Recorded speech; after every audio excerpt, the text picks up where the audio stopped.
Thomas McKenna was a ghost at 42, a man made of silence and regret, tucked away in the wild heart of Montana. The world had forgotten him, and he'd returned the favor. For 7 years, he hadn't just preferred solitude. He'd crafted it, built walls of loneliness so high that no one even bothered trying to climb them anymore. He was the loneliest man in 3 counties, a title he wore like a comfortable old coat. He thought he knew exactly what the rest of his life would look like: quiet, predictable, and empty. He was wrong, because on a night when the sky tore itself open, fate didn't just knock on his door, it tried to break it down. The storm came out of nowhere, a furious, black-hearted monster that turned Medicine Creek into a churning river of mud. Lightning clawed at the sky, and thunder shook the very bones of his small cabin. Thomas watched it all from his window, a grim spectator to the chaos. He wasn't scared of the storm. The real storms, the ones that mattered, had already happened inside him, years ago. This was just weather. Then came the knock. Faint at first, a ghost's whisper against the howl of the wind. He ignored it. Probably a branch, or the wind playing tricks. Then it came again, louder this time. A frantic, desperate pounding that sounded like knuckles splitting against the wood. This wasn't the wind. He swung the heavy door open, and there she was. A girl soaked to the bone, looking more like a drowned spirit than a person. Her dark hair was plastered to her face, and her traveling dress was a second skin of cold, wet cotton. She couldn't have been more than 20, with eyes the color of the storm itself, wide and terrified. She was trembling, a leaf caught in the gale, and for a second Thomas just stared, forgetting how to speak. It had been 6 weeks since he'd said a word to another human being. "Please," she whispered, her voice a fragile thread against the roar of the tempest. "I need shelter." The words felt like rust in his throat. "You best come in." She stumbled inside, leaving a trail of water on the floorboards he'd swept just that morning. Her eyes darted around the single, sparse room, the stone fireplace, the narrow bed, the shelves of books and empty bottles. It was the kind of place a man builds to bury himself alive. "I'm Sarah," she said, her arms wrapped tight around her shivering body. "My wagon broke down. The horses, they bolted when the lightning started." Thomas didn't say anything. He just pointed to the fire. Actions were easier than words. As he moved to the small kitchen corner to heat up some beans, he could feel her eyes on his back. He was a creature in a cage, and she was the unexpected visitor, studying him. He tried not to watch her as she huddled by the hearth, steam rising from her clothes. But after years of seeing nothing but cattle and empty horizons, she was a fire in the darkness, impossible to ignore. The way she moved, the soft sigh as the warmth started to seep into her bones. It was all an assault on the quiet fortress he'd built. "You live alone," she said. It wasn't a question. It was a fact she'd observed in the stark emptiness of his life. "I do." He ladled beans into a tin bowl, his movements stiff and practiced. Everything in his world had a place, a purpose. This girl did not. "How long?" she pressed. He paused, the spoon hovering over the pot. "Since my father passed. 7 years." 7 years without speaking to anyone? A smile touched her lips for the first time. It was like a crack of sunlight through the storm clouds, and it changed everything about her face. "I speak to the cattle," he grumbled. "Sometimes the horses." She laughed, a sound like clear water running over stones, and Thomas felt something deep in his chest lurch, a rusty gear trying to turn after years of disuse. He handed her the bowl, and their fingers brushed. Her skin was freezing, soft. His felt like old leather and splintered wood. "Thank you," she said, and her eyes held his for a second too long. He looked away, his face hot. They ate in silence, but it wasn't his usual comfortable silence. It was a silence filled with questions, with the storm outside and the storm inside. He could tell she was running. People didn't get stranded on a backcountry road in a squall like this by accident. They were either chasing something or, more likely, fleeing. "Where were you headed?" he finally asked, his voice rough. "California," she said, setting the empty bowl down. "San Francisco." She hesitated, then the truth came out in a rush. "My father arranged a marriage to a man I've never met." The words hung in the air, heavy and ugly. Thomas knew all about running. He'd been doing it from his own life for nearly a decade. Arrangements like that, he said, poking the fire, rarely consider what the woman wants. A bitter edge crept into her voice. Mr. Patterson owns 3 silver mines. My father owns a mountain of debt. I'm just the payment. The wind howled, a hungry animal scratching at the walls. Storm's not passing tonight, he said, stating the obvious. You can stay. Her eyes flickered to the single narrow bed, then back to the floor. I don't want to impose. The floor by the fire is warm, he said. I have extra blankets. He pulled a stack of his mother's old quilts from a wooden chest. As he spread them on the floor, Sarah started to peel off her wet outer dress. Underneath, she wore a simple white chemise. It was modest, but in the flickering firelight, it might as well have been nothing. Thomas turned away fast, a blush creeping up his neck that had nothing to do with the fire. When he looked back, she was already cocooned in a quilt, a small, determined face peering out. Why? She asked, her voice soft but direct. Why this life? The isolation? The question hit him like a physical blow. He sat in his chair, the firelight dancing between them, and the story he hadn't told anyone, not in 7 years, came spilling out. I was engaged once. Her name was Catherine. Just saying the name felt like tearing open a wound. She died. Fever. 3 days before the wedding. Sarah's expression softened with a pity that he hated and craved all at once. I'm sorry. He just shrugged, a gesture that couldn't begin to cover the chasm of his grief. After that, people tried to fix me. Find me a new wife, drag me to church socials. They meant well, but they couldn't understand. He looked into the flames, but he was seeing Catherine's face. Some breaks don't heal.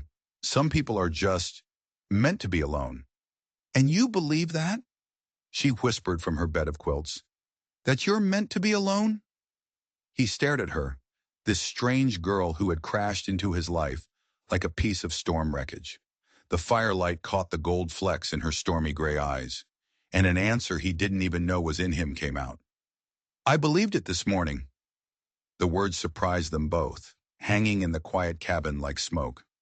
Sarah pushed herself up on one elbow, her eyes locked on his. What changed? He held her gaze, the world shrinking to the few feet of rough-hewn floor between them. The storm, the past, the loneliness, it all faded away, leaving only her question. You knocked on my door. The storm outside raged all night, a wild symphony of wind and rain. But inside the cabin, a different kind of storm was brewing. It wasn't some cheap romance, not the stuff of dime novels. It was quieter, deeper, a slow, dawning recognition between two people who had been running from the world in opposite directions, only to collide in this tiny, firelit space. Sarah fell asleep first, her breathing soft and even. Thomas stayed in his chair watching her. He'd grown so used to absolute silence that the sound of her breath felt like music, a fragile melody in the heart of his desolation. He finally drifted off as the sky began to gray, his body aching from the awkward position, but his soul feeling a strange, unfamiliar peace. He woke to a smell he hadn't experienced in 7 years, coffee and frying bacon. Sarah was at his stove, moving with a quiet confidence that was startling. She'd found his provisions and was making breakfast, wearing one of his spare shirts over her now dry dress. It hung on her small frame, yet somehow she looked like she belonged there. I hope you don't mind, she said, her back to him. I wanted to repay your kindness. Thomas stretched, the joints in his neck and back protesting. I can't remember the last time someone cooked in this kitchen, he admitted. They ate in the pale morning light, the storm having finally broken. Outside, his world was a wreck. A massive cottonwood had fallen, crushing a section of his fence. Debris was scattered everywhere. It was a disaster. I should help you clean up, Sarah said, her eyes following his out the window. You should be on your way to California, he countered, though the words felt hollow. She put down her fork. Should I? The question hung between them, a challenge. Your wagon's broken. Horses are gone. It's a 30-mile walk to the nearest town. That's not what I meant, she said, her gaze steady. And you know it. He looked at her, really looked at her. He saw the fear she was trying to hide, but underneath it, there was a core of steel. She had survived the storm. She had survived whatever she was running from. And now she was looking at him as if he were a safe harbor. "What are you asking, Sarah?" She took a deep breath. "I'm asking if you meant what you said last night, about this morning being different. All the walls he had so carefully built, stone by lonely stone, began to tremble. The part of him he thought had died with Catherine, the part that believed in a shared life, stirred. "I meant it," he said, his voice barely a whisper. "Then I have a proposition for you," she said, her voice gaining strength. "Let me stay, not as a guest, as a partner. I can cook, mend, help with the ranch. I'm stronger than I look, and I learn fast." He wanted to say yes. God, he wanted to, but he had to make her understand. "Sarah, this life, it's not a storybook. It's hard. The nearest town is a day's ride. The winters will bury you alive. There are wolves. There are droughts. People die out here." She walked to the window looking out at the mountains. "And what's waiting for me in San Francisco? A gilded cage. A husband who bought me like livestock. A life where I'm nothing but an ornament." She turned back, her eyes blazing with a fire he hadn't seen before. "At least here, I would have a choice. At least here, I would matter." He felt the last of his defenses crumble to dust. The certainty that he was meant to be alone now seemed like the biggest lie he'd ever told himself. "You'd have to learn to shoot," he said, the words a test, "and ride. The work will break your hands. Then teach me. You might hate it. You might hate me." "I might," she said, a small smile playing on her lips. "But I also might not." He walked towards her until he could see the tiny flecks of gold in her gray eyes, until he could smell the wood smoke in her hair. "If you stay," he said, his voice grave, "there's no going back. This country doesn't forgive hesitation." She reached up and laid her palm against his rough, bearded cheek. It was the first gentle touch he'd felt in 7 years, and it sent a jolt through him that was more powerful than any lightning strike. "Good," she whispered, her gaze unwavering, "because I'm not hesitating." The kiss was as inevitable as the sunrise. It wasn't a kiss of passion, not yet. It was a kiss of sealing a pact, of two broken souls agreeing to see if they could make a whole. When they broke apart, he rested his forehead against hers. "I don't know how to do this," he confessed. "How to be with someone again." She smiled, a real, brilliant smile that lit up the whole room. "Neither do I," she said, "but we can learn. Together." That afternoon, they found her horses grazing peacefully in a meadow a few miles away. Her wagon was a wreck, overturned with a splintered wheel, but Thomas knew he could fix it. As they gathered her scattered belongings, a small wooden box tumbled open. Sarah knelt, quickly gathering letters and trinkets. Thomas picked up a photograph that had landed by his boot. It was a stern-looking couple on their wedding day. "My parents," she said, taking it from him. "She died when I was 15.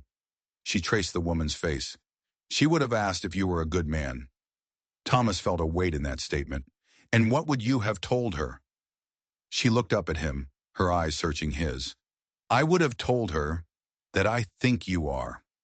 But as she put the photograph away, something else fell out from behind it, a small folded piece of newspaper. Before she could grab it, the wind caught it and pressed it against his leg. He picked it up. It was a clipping from the San Francisco Chronicle, dated just 2 months ago, a society announcement. It described the upcoming union between Mr. Alistair Patterson, the silver magnate, and Sarah Coleman, the jewel of Ohio society. But it was the photograph of Patterson that made Thomas's blood run cold. It was an older man, with a cruel mouth and eyes as cold and hard as the silver from his mines. And under the photo was a caption: "Patterson, a man known for his vast fortune and even vaster collection of rare antiquities, is said to be possessive of his acquisitions." The word acquisitions made Thomas's stomach turn. Sarah wasn't just a payment. She was a thing to be owned. And a man like that wouldn't just let his property go. He looked at Sarah, who was watching him with a new kind of fear in her eyes. The storm had passed, but Thomas knew, with a certainty that chilled him to the bone, that a far worse one was coming. A week later, Thomas knew he had to go to town. Their supplies were low, and Sarah needed clothes, real work clothes, not the tattered remnants of her old life. The plan was simple. He'd tell everyone she was his cousin from back east, visiting for a spell. It was a flimsy story, but it was the best they had. The ride to Medicine Creek was tense. The 30 miles of rough trail felt like 100. With every mile, the face of Alistair Patterson from that newspaper clipping burned in his mind, possessive of his acquisitions. The words echoed with the beat of his horse's hooves. Medicine Creek was little more than a single dusty street, but to Thomas, it now felt like walking into a trap. He tied his horse outside the general store, the sign creaking in the wind. Patterson's Mercantile. Thomas froze. Patterson's? It couldn't be. A sick feeling coiled in his gut. He pushed the door open, a small bell announcing his arrival. Behind the counter stood a portly man with a slick smile and the same cold eyes from the photograph. They were older, more tired, but it was him, Jim Patterson, not Alistair. A relative, Thomas thought, his mind racing. McKenna, the store owner said, his eyes lingering on Thomas a moment too long. Been a while. Thomas just nodded, pushing his list across the counter. He tried to keep his hand from shaking. Flour, beans, coffee, ammunition.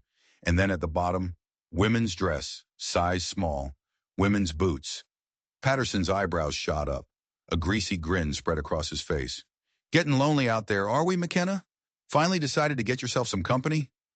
My cousin, Thomas said, his voice flat and hard. From Ohio. Visiting. Cousin, eh? Patterson chuckled, a low, unpleasant sound. A pretty cousin, I bet. He began gathering the items, his movements slow and deliberate. Thomas felt like a bug under a magnifying glass. The whole town seemed to be watching him. People who hadn't given him a second glance in 7 years were suddenly finding excuses to wander down the street, their eyes filled with a hungry, gossiping curiosity. He paid for the supplies, loaded his wagon, and got out of town as fast as he could, the feeling of Patterson's eyes burning into his back. The ride home was a blur of paranoia. Was it a coincidence? Patterson was a common enough name, but the way the man had looked at him, the way he'd said, pretty cousin, it felt like a threat. When he finally saw the cabin, smoke curling from the chimney, and Sarah outside, hanging his mended shirts on a line, a wave of protectiveness washed over him so fierce it nearly knocked him off his horse. He wasn't just hiding from his own ghosts anymore. He was hiding her from hers. That night she tried on the new dress. It was simple, practical calico, but on her it looked beautiful. She spun in a circle, a rare, genuine smile on her face. How do I look? She asked. Like you belong here, he said, and he meant it. But as he watched her, a dark thought took root in his mind. He hadn't told her about the store owner. He hadn't told her that the name Patterson was right here, in the one place they were supposed to be safe.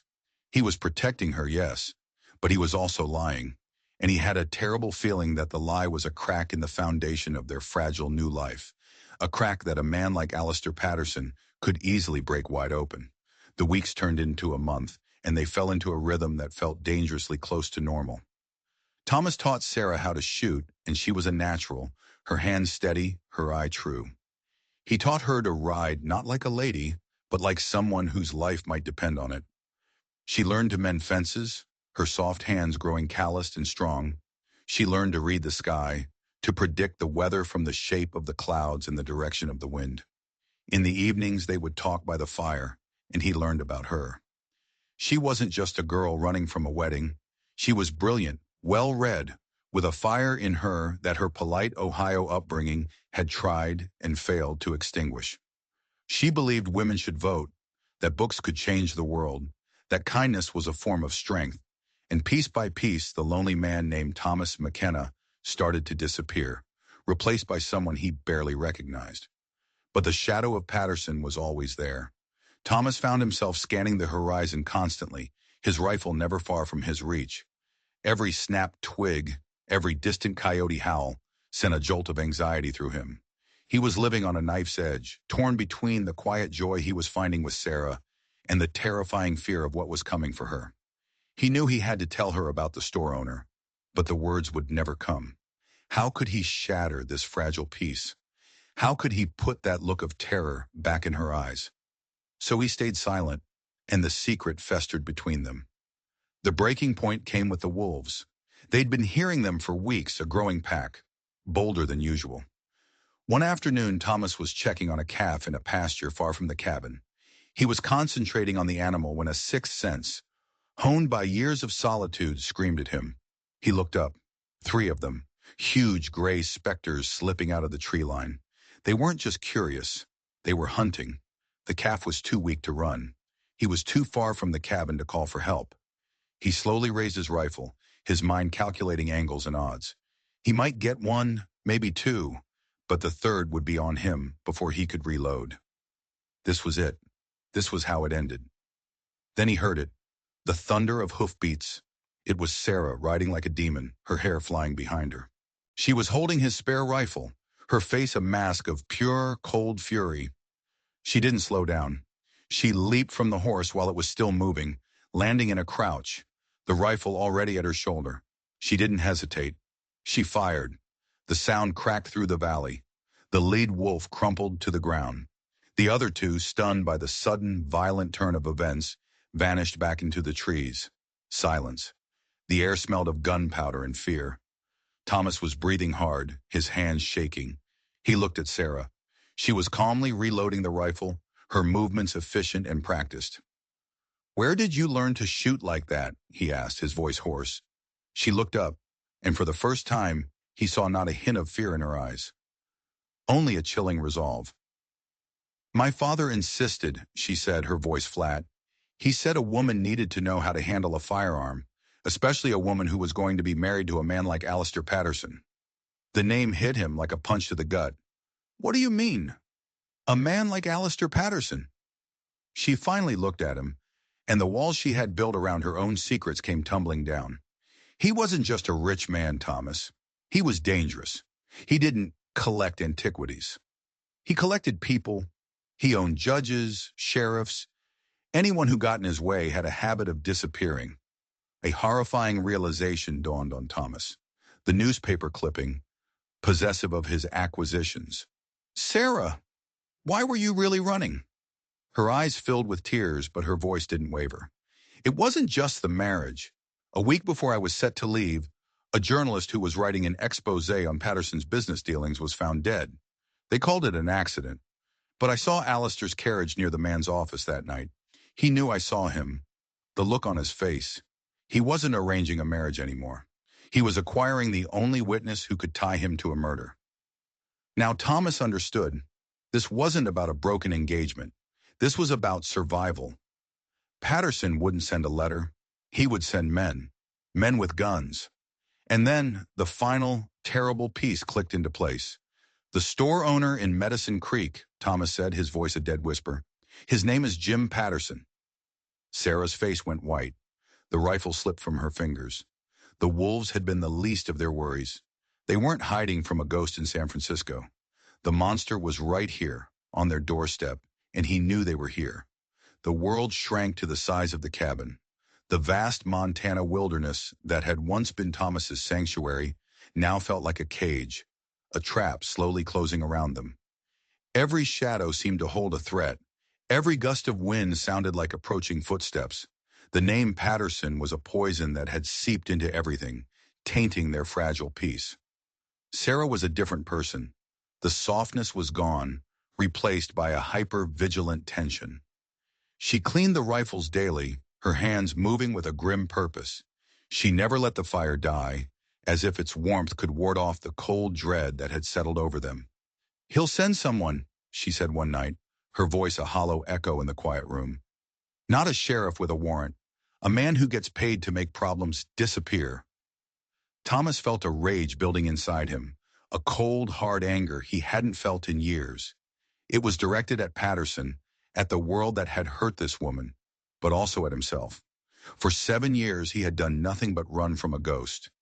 He had let his life shrink, had walled himself off from any possibility of pain or joy.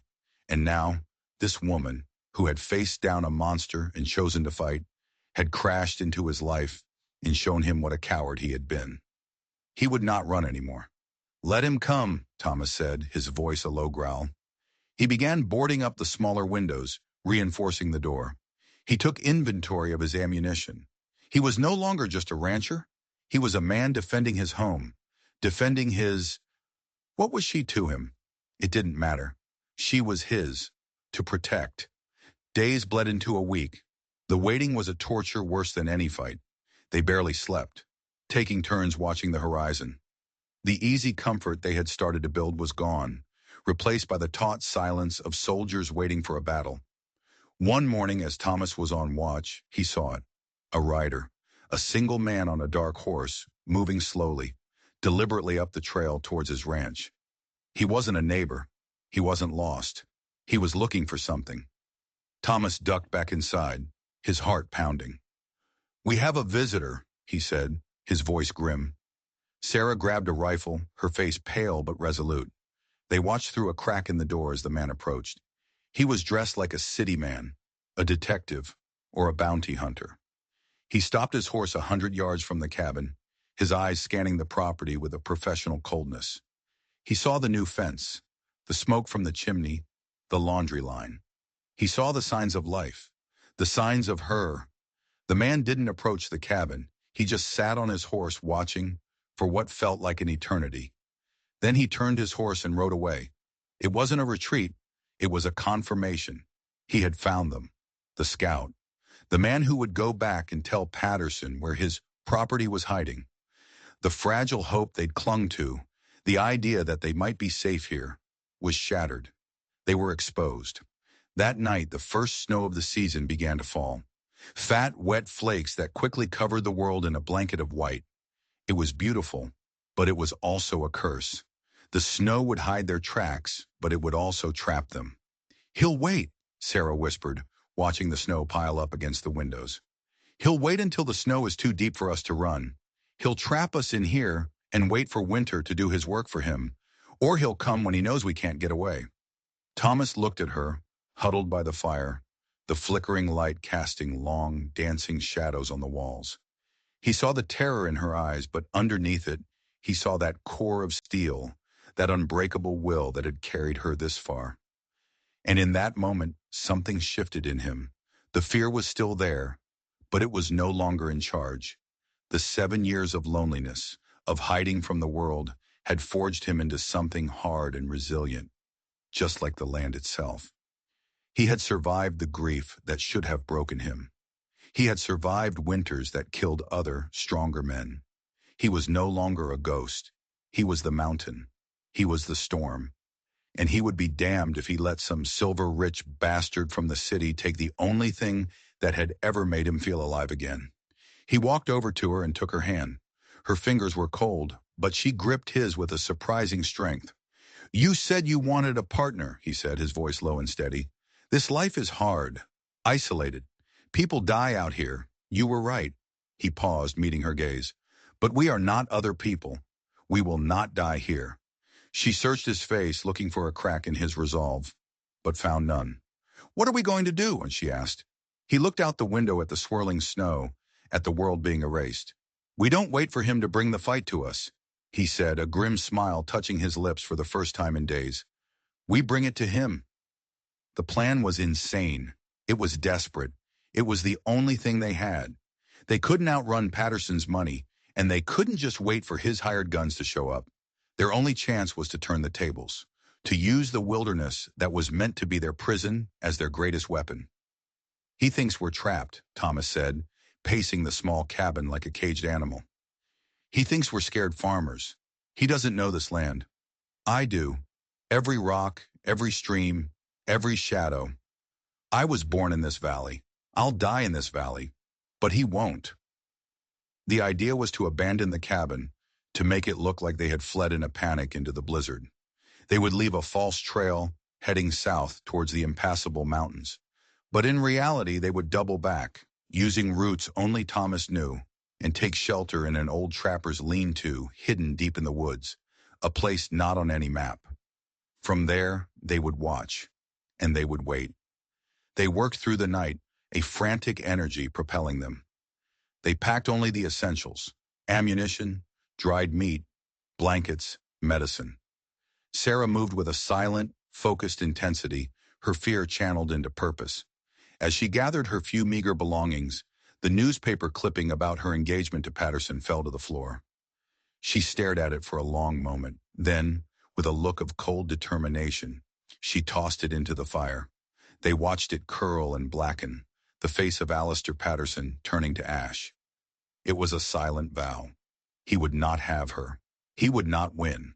Just before dawn, with the snow still coming down, thick and heavy, they were ready.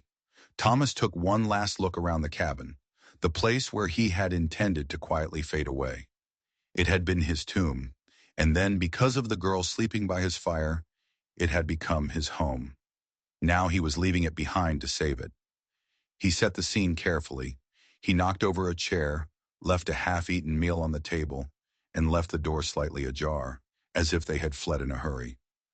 Then they slipped out the back, into the swirling white chaos of the blizzard. The cold was a physical blow, stealing the air from their lungs. For hours they pushed through the deepening snow, Thomas leading the way, Sarah following in his footsteps, her trust in him absolute. He led them on a winding, deceptive path, making sure their tracks were clear and obvious, pointing south. Then at a stream that was still running fast and deep despite the cold, he stopped. "This is it," he said. "We walk in the water for half a mile. It will wash away our scent, hide our tracks. When we get out on the other side, we'll be ghosts." The water was brutally, painfully cold. It soaked through their boots and pants in seconds, a numbing agony that climbed up their legs. But they pushed on, gritting their teeth against the pain. When they finally climbed out onto the northern bank, they were shivering violently, their clothes freezing solid. But their trail was gone. They had vanished. Thomas led them to the hidden lean-to, a simple structure of rock and fallen logs, almost completely buried in the snow. It was little more than a cave, but it was shelter. They built a small, smokeless fire, stripped off their frozen clothes and huddled together under the blankets, their bodies shaking uncontrollably. In that tiny primitive shelter, surrounded by the howling storm, something shifted between them. The crisis had burned away everything but the essential. There was no more pretense, no more secrets. There was only survival, and each other. "Thomas," Sarah whispered, her teeth chattering, "I'm scared." "I know," he said, pulling her closer, wrapping his arms around her. "So am I." They held each other for warmth, for comfort, for the simple human need not to be alone in the face of death. And as the blizzard raged outside, the fear slowly gave way to a fierce, desperate resolve. The world thought they were gone. Patterson thought they were running. They were about to find out how wrong they were. For 2 days they huddled in the lean-to as the blizzard buried the world. They rationed their food, spoke in low whispers, and felt the strange intimacy that only comes from shared survival. The cold was relentless, a constant, gnawing presence. But huddled together, they found a warmth that had nothing to do with the small fire. On the third morning, the snow stopped. The world was silent, pristine, and blindingly white. It was time. Thomas left Sarah in the shelter and made his way, moving like a shadow through the snow-laden trees back towards his ranch. He crept to the edge of the clearing and watched. The tracks they had left were already filling with new snow, but they were still visible. Perfect. Just as he'd planned. He didn't have to wait long. Just after midday, 3 riders appeared.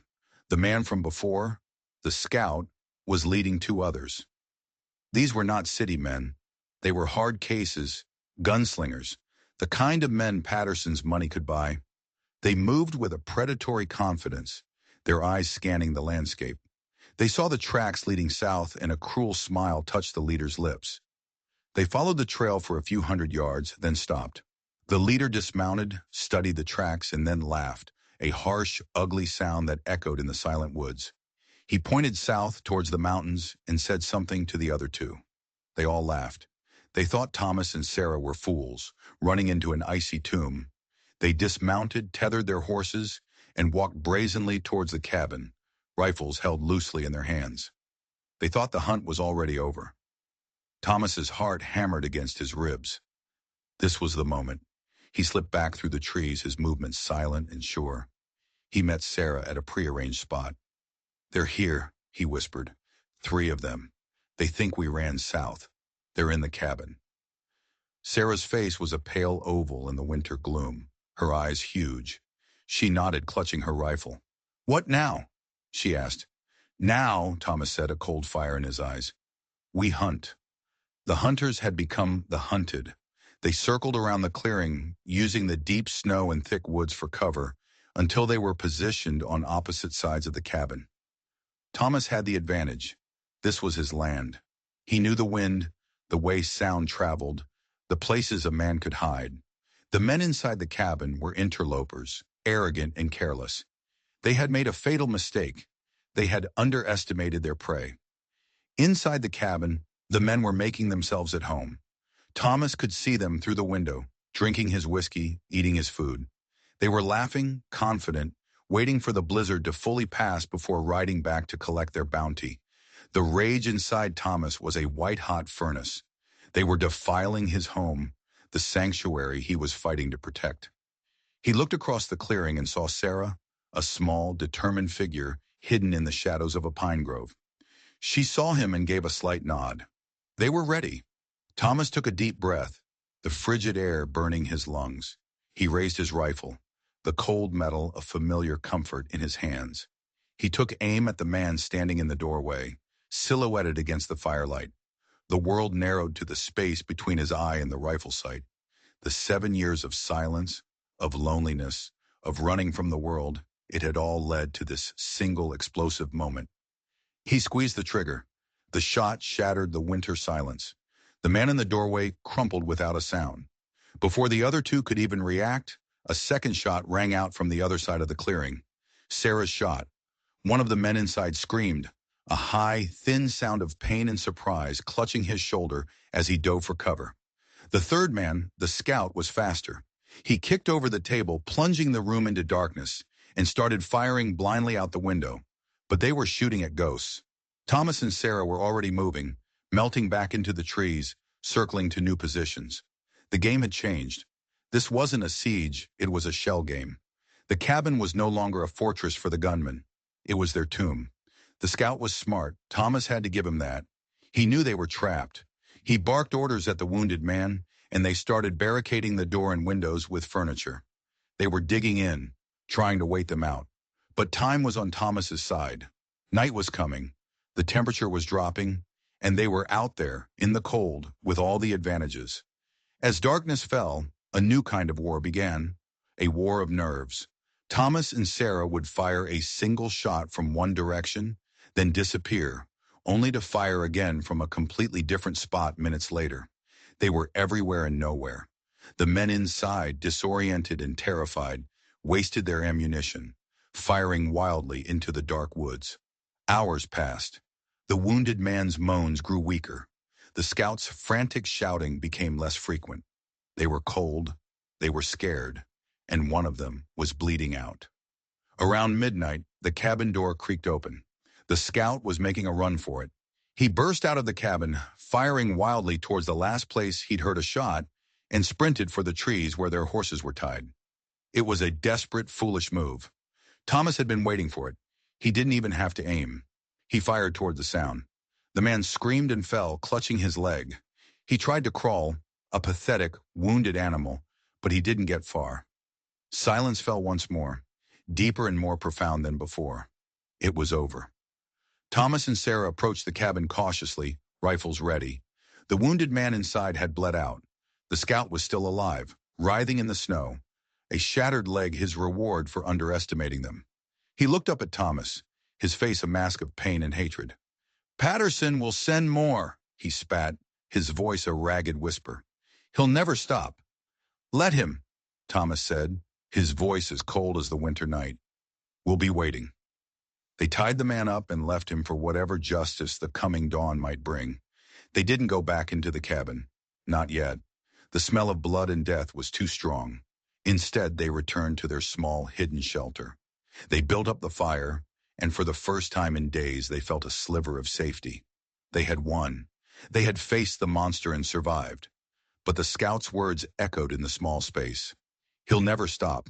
This was just the first wave. Patterson was a man who didn't lose. He would send more men, better men, an army if he had to. This victory hadn't bought them freedom. It had only bought them time. As Sarah tended to a cut on Thomas's arm, her touch gentle, their eyes met over the flickering flames. The adrenaline was gone, leaving behind a bone-deep exhaustion and a terrifying, unspoken question. They had survived the battle, but how in God's name were they going to survive the war? And in the silence of the snow-covered wilderness, Thomas realized a horrifying truth. To truly be free, they couldn't just keep fighting off Patterson's men. One of them would have to go after the source. One of them would have to go after Alistair Patterson himself. The winter settled in, a long, brutal siege of ice and snow. Thomas and Sarah used the time. They turned the ranch into a fortress. Thomas taught Sarah every trick he knew about tracking, about survival, about fighting. She was a quick study, driven by a fierce will to never be a victim again. The fear was still there, a constant hum beneath the surface, but it was now tempered with a hard-won strength. The scouts' words, "He'll never stop," became their mantra. They knew more men would come with the spring thaw. The question was, what would they do when they arrived? One evening, as they cleaned their rifles by the fire, Sarah looked at Thomas, her expression grave. "This isn't a life, Thomas. Hiding, waiting. This is just surviving. I don't want to just survive. I want to live." "What are you suggesting?" he asked, though he already knew. "We can't wait for him to come to us. We have to go to him, to San Francisco." The idea was madness. Two people against a man who owned a city. But as he looked at her, at the unwavering resolve in her eyes, he knew she was right. Hiding was a slow death. Fighting back was the only way to truly live. But how? They had no money, no allies. "He thinks I'm a dead witness," Sarah said, her mind working fast.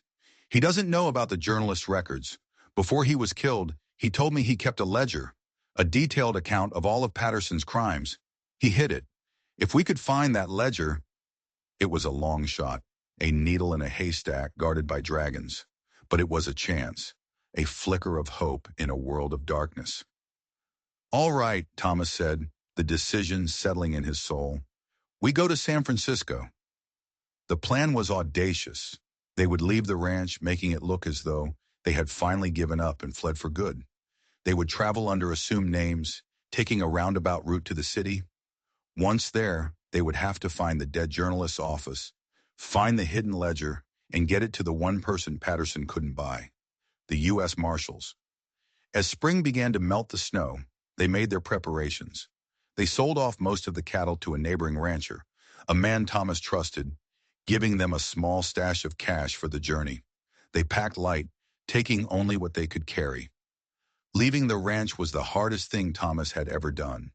It was his home, the only place he had ever felt a sense of belonging. But as he looked at Sarah, her face set towards the future, he knew his home wasn't a place anymore. It was a person. The journey was long and perilous. They traveled by horse, by train, by stagecoach, always looking over their shoulders, always paranoid. In every stranger's face, they saw a potential threat, one of Patterson's spies. In San Francisco, they were two ghosts in a bustling, chaotic city that was completely alien to them. The city was Patterson's kingdom. His name was everywhere, on buildings, on shipping lines, on the lips of the powerful. They found the journalist's old office, now boarded up and abandoned. They broke in under the cover of darkness. The dust of the dead man's life thick in the air. For hours they searched, their hope dwindling with every empty drawer and bookshelf. "It's not here," Sarah whispered, her voice laced with despair. "He must have moved it." "No," Thomas said, his eyes scanning the room. The man was smart. He knew Patterson would search this place. He wouldn't have hidden it in the obvious spot. His eyes fell on the fireplace. It was old, brick, with a heavy iron grate. He knelt and began tapping the bricks. One of them sounded hollow. Using his knife, he pried it loose. Behind it was a small, hidden compartment. And inside that compartment was a thick, leather-bound book. The ledger. They had it. Their hearts pounded with a mixture of triumph and terror. They had the weapon that could destroy Alistair Patterson. Now they just had to get it to the marshals before Patterson's network of spies found them. But as they slipped out of the building and into the foggy alleyway, they stepped straight into a trap. Three men melted out of the shadows, blocking their path. "Mr. Patterson has been expecting you," one of them said, a cruel smile on his face. "He'd like his book back." A fight erupted. Thomas was strong, a brawler, but these men were professionals. He took one down, but another slammed a pistol against the side of his head. The world exploded in a flash of white-hot pain, and he crumpled to the ground. The last thing he saw before darkness took him was Sarah, fighting like a cornered wildcat, before she too was overwhelmed. They had come so close. They had the truth in their hands, and now they had failed. They were prisoners, dragged into the heart of the beast's lair, and their one shot at justice had just vanished into the cold, foggy San Francisco night. Thomas woke up in darkness, the throb in his head a savage drumbeat. He was tied to a chair, the ropes biting into his wrists. As his vision cleared, he saw they were in a lavishly appointed study. Bookshelves lined the walls filled with priceless volumes, and sitting behind a massive oak desk, swirling a glass of brandy, was Alistair Patterson. He was older than his photograph, but his eyes were the same, cold, reptilian, utterly devoid of mercy. Sarah was tied to a chair across from him, her face bruised but defiant. "The rugged frontiersman," Patterson said, his voice a smooth, cultured purr that was more menacing than any shout. "I must confess, I'm disappointed. I expected more of a fight. Still, you've caused me a great deal of inconvenience." He stood and walked over to Sarah, trailing a finger along her jawline. Sarah flinched but didn't look away. "My dear Sarah," he cooed, "did you really think you could run from me? I own this city. I own the people in it. There was never any place you could have gone where I wouldn't find you." He turned his attention to Thomas. "And you, the lonely farmer. What did she promise you to make you turn your world upside down?" "Love. A desperate man will believe anything a beautiful woman tells him." "She promised me nothing," Thomas growled, straining against the ropes. "Unlike you, I don't have to buy people." Patterson laughed, a dry, humorless sound. "Everyone has a price, Mr. McKenna. Everyone." He picked up the ledger from his desk and tossed it into the fireplace. The flames licked at the leather, and in seconds their only hope was turning to smoke and ash. "There," Patterson said with a sigh of satisfaction. "No more loose ends. No more evidence. Just a tragic story. A runaway bride and her foolish lover found dead in a back alley. A terrible shame." He picked up a pistol from his desk, his movements calm and deliberate. This was it, the end of the road. Thomas looked at Sarah, a silent apology in his eyes. He had failed her. He had led her right into the monster's grasp. But Sarah wasn't looking at him. She was looking at Patterson, and there was no fear in her eyes. There was only a cold, burning hatred. "You think you've won," she said, her voice shaking with rage. "You think because you burned a book, you've erased what you did." "My dear," Patterson said, cocking the pistol, "history is written by the winners, and I always win." He raised the gun, pointing it directly at Thomas's heart. "I'll kill him first, I think. So you can watch." Time seemed to slow down. Thomas saw the hammer pull back, saw the cold certainty in Patterson's eyes. This was the end. And then, the window behind Patterson shattered. A figure in a dark coat crashed through, landing in a crouch. Before Patterson could even turn, the man was on him, a knife flashing. Patterson screamed, a high, strangled sound, and the pistol clattered to the floor. Two more figures swarmed into the room, U.S. Marshals. "Alistair Patterson," the lead marshal said, his voice booming in the sudden chaos. "You're under arrest for the murder of Jonathan Finch." Patterson stared, his face a mask of disbelief. "You have no proof," he stammered. "The ledger is gone." The marshal smiled, a cold, grim thing. "We don't need the ledger, Mr. Patterson. We have a witness." He gestured to the corner of the room, and a figure stepped out of the shadows. It was Jim Patterson, the store owner from Medicine Creek, Alistair's brother. "Jim?" Alistair whispered, his face ashen. "Why?"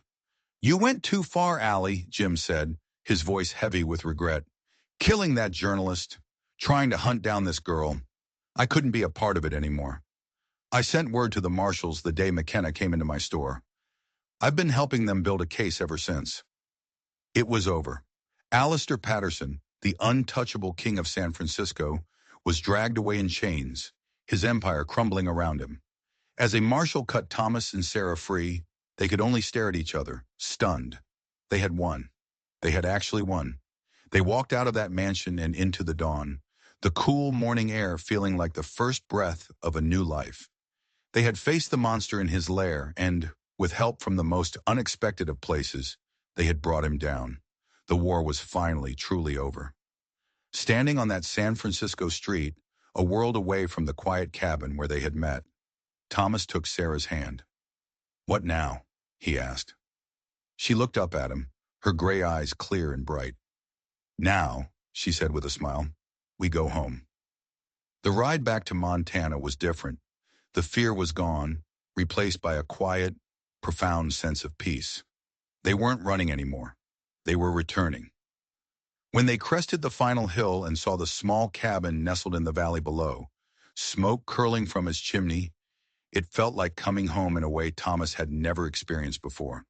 Their neighbor, the one who had bought their cattle, had kept an eye on the place, keeping the fire lit against the lingering chill of spring.